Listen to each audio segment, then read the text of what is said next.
Hi there, I'm Dr. Bill White, and I'm a general dentist that's done nothing but orthodontics and little TMJ work for the last 40 some odd years.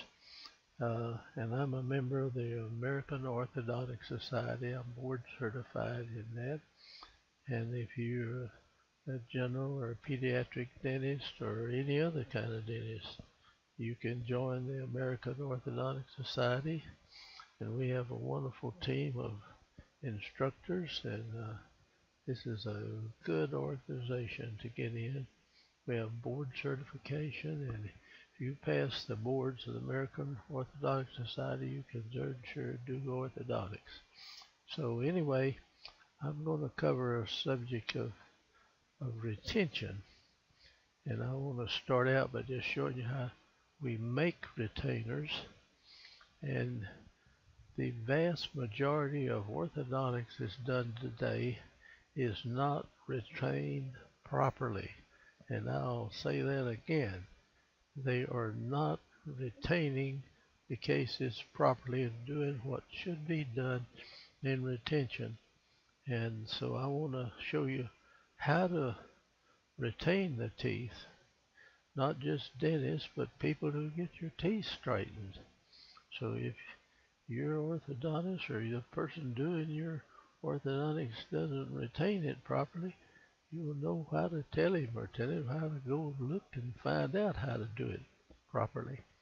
All right, we in making these retainers, we use a light cured acrylic to make them. Now this doesn't ruin your model. This doesn't mess up the model. So if the person loses the retainer, you can make another retainer on that same model. And if they haven't moved too far since they lost the retainer, this new retainer that's made on the same model will move the teeth back to that position over a period of a few weeks or a few days sometimes. It'll move them back to where they were. And you've got to keep this retainer in, and I'm going to show you how to put a bite plate on it to keep the bite from deepening. And we never put anything across the occlusal surface of the teeth. You want the teeth to run into each other, and they kind of wear in just like valves on a car or a motor or something.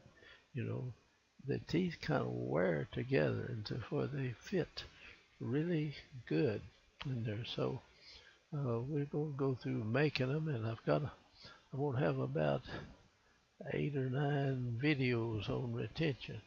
And most people doing orthodontics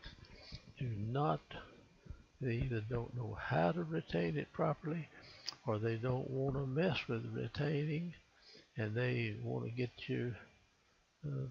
Most people are honest and fair about it and want this stuff to stay. A lot of them just don't know what's required to make the teeth stay in that position, in a good position. So you keep, if you're the dentist doing this and you want to know how to make them and keep the model from then on.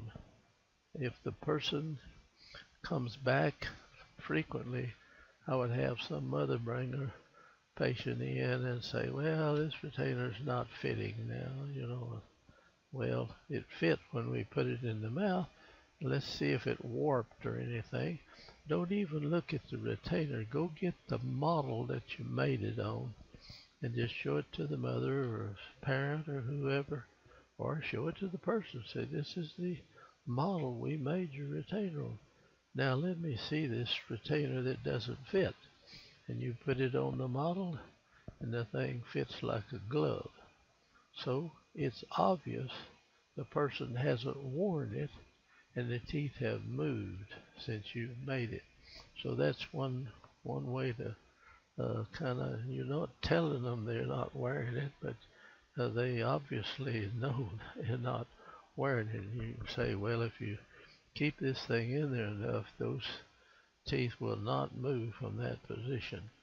So we'll show you how we make these now. Now I use an 036 wire, and by the way, you get the teeth exactly like you want them, like they want them, and bring them in there and show the mother and the parent.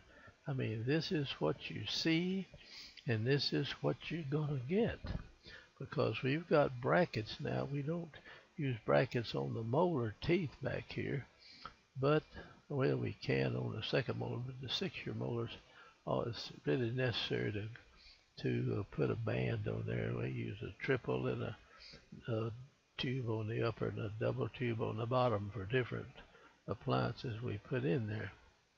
So anyway, you say this is what you see here is what you're going to get now. So if you don't like it, say so right now, because we can do something with it, or whatever you want, because that's where the teeth are going to be. We could not do this when we had banded teeth. You had 2 pieces of metal and 2 layers of cement between every tooth in there, and you took all that out and you had to close them, and you just said, oh God, I hope they look nice after we take these braces off and close these spaces between the teeth, because you had to put a little more torque that you wanted, and you just hope they look good when you close the space. And that's where we started using these rubber models to bring the teeth back. It was bad when we had bands. I tell you, brackets are so much better than bands are. So anyway, I get them like you want them, and they say, okay, that's it. So we take a model, an impression of the teeth. We take the arch wire out, usually, and take the impression of the teeth, and then we carve the brackets and the band bracket off, and we make the retainer on that, see. So it's that way. We take that impression and pour that thing up almost immediately, so that this model is pretty accurately exactly like the teeth of that individual. So you want to keep them that way. All right, so we've done that. Now we take this model and we make an 036 wire in here. This is a pretty heavy wire, but it needs to be heavy because coming around this corner like this, and then we're going to bond or solder another smaller wire that goes around the front of this, and it'll have a kind of a expansion loop around the cuspid, something like that. And it'll have just a long solder joint. We don't have any of those break like that. We used to solder it up here at the little deal, and those broke frequently. Now, if you're going to make the retainer more of a horseshoe type, then you want to run this heavy wire way on up in here, and then you can kind of cut the center of this thing out if you want to, you see.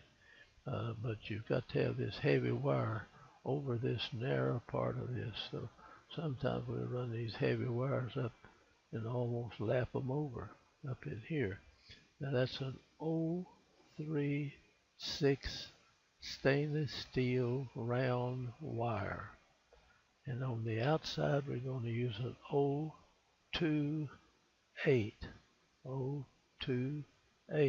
round stainless steel wire.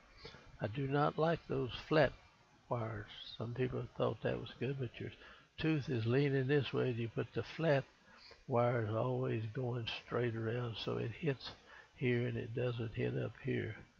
I would rather have just a round wire put in the tooth, put on the retainer. I'll show you that a little later on down the line. So we build that wire and say, why use 3 different? Why not just make the one wire and bend the whole blooming thing? Well, it's not big enough back here, and it's too big up here in the front. So that's why we don't, and it is so much easier to bend and make the retainer with the heavy wire back here in 3 pieces, and you put them in with a little sticky wax there that hardens, and you bring the other one back here and solder it to that. Okay, now we've got that done. We use Triad, and I'm advertising from them. I don't know any other light cured acrylic. I don't mean to sell something for anybody, but we've used this light cured acrylic for years. Now this is just a picture of a retainer that they covered with acrylic on the front to kind of hide the wire. That's kind of just to hide it is kind of ridiculous, but there are other things that you do with that too. That's a slide I got from the people that make the Triad. So here is one, and sometimes we would pour acrylic, put the material down in here and heat treat it over it and make just a plain acrylic